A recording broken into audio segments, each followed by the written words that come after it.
Hey guys, we are back again at the coding, and we're gonna go ahead and start with a new project.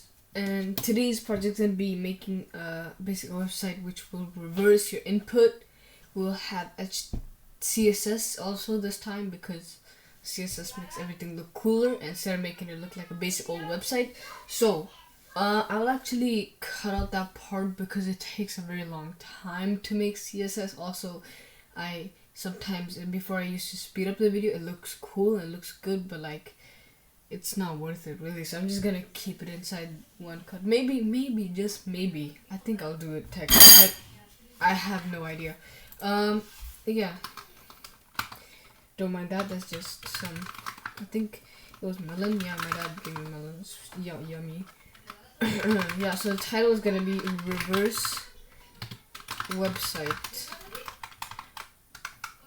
and then we go here and we're gonna link this. So link, rel style sheet. Oh damn, style sheet there.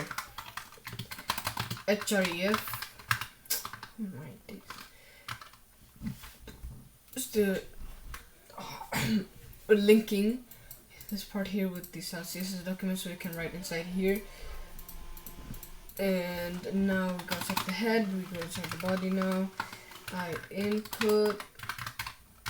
So we're gonna make input, so we take the input from the user. So this is of course gonna be a text type input. The ID is going to be user input field. Okay, we're gonna keep it simple, easy like that. Placeholder and enter a string. I'm pretty sure I did the placeholder before. Basically what it does is it does that gray text which when you start typing goes away, but it's still there. Okay, next up we're gonna go ahead and make a button so that we can actually submit our little text down to the function. ID, oh my goodness, ID is equals to submit. Wait, am I caps locked? No. Submit button. That's what the name for the button is. ID and reverse. Put those exclamation marks right there. Alright, let's have the output as a division right there. I'm just gonna add some line breaks so that we get some distance between the two. Okay, and ID is equals to, I can't get this 0. I keep on getting the 0. ID is going to be the output. We're gonna leave this empty because this is where the output is gonna be. We're gonna reach out this with the document.getElement by ID, and we're gonna replace the nothingness with something actually. So script, and we're gonna src script.js, and there we go. So I'm gonna go ahead and speed up this part because I love seeing it being sped up because it's cool, I guess. I don't know. Well, whatever.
Alright, so we are back after some CSS. Of course, if you sometimes maybe if you wonder how I do this in one go, I actually don't.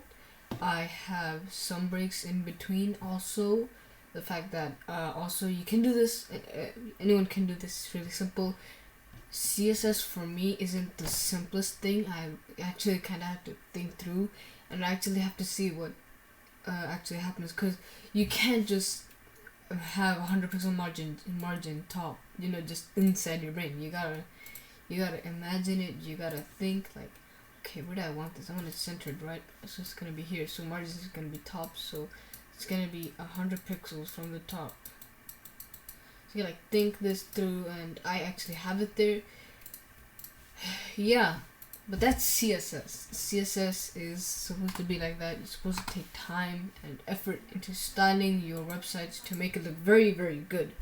So now we can go ahead and move on to the JavaScript. Yeah, JavaScript. Now we're gonna go ahead and make the function for the button.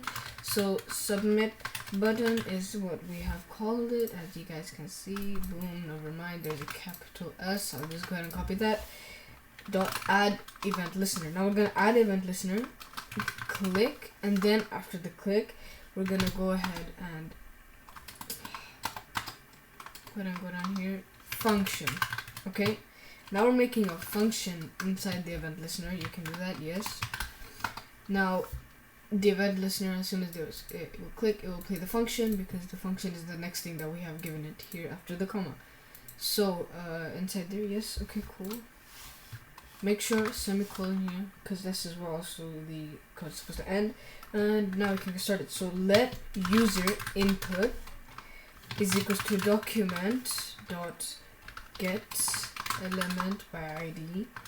Then the user input field, I'm pretty sure I had a capital O U, yes I did, dot value. So what we're doing is we letting the user input, we're making a new variable. As you guys can see, it's declared but never read, because we just declared it. And here document.getElement by ID, user input field dot value is what's being stored inside here. Now we go down here, we declare a new variable, which is the reversed input, which will be your input but reversed. So what we're gonna use is we're gonna use the reverse string function, which is an inbuilt function in JavaScript, and we're gonna use that on our user input right there. And the next thing is we're just gonna get the document.get element. We're gonna get the DOM element, which is gonna be our output. So document.get element by ID, we get the output, and dot text content is equals to reversed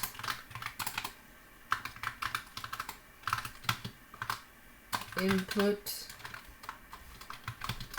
then no plus the reversed input, no input. There we go. Okay, now function there, where's string, look, all function here. What are we supposed to do? I think I said inbuilt function. I think I'm tripping. We're supposed to make our function return, because if there was a reverse string, probably would have gave it to us directly. There is no reverse string. There is no inbuilt. Okay. String dot split. String is str for short. Now we go ahead and reverse there. Dot join. These are functions in JavaScript. And yeah. Okay, now check this out. We hit run and woo. Okay. It's gonna add h1 header. I'm gonna go ahead and say reverse input ID is equals to h1. Wait, yeah, okay. There we go. h1. There we go. What's it giving this orange thing? Do not use empty rule sets. What? Wait, I have a way better idea. Wait,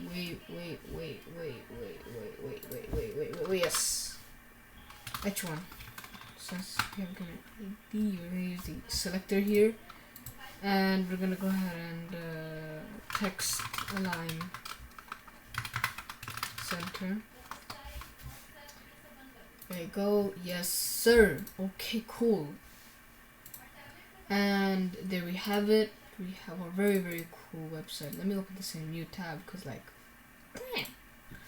Okay, reverse input. What is it gonna be? Reverse. Let's reverse. Ooh, I don't know. I know people who can actually like talk in reverse. It's weird and it's really weird and it's weird.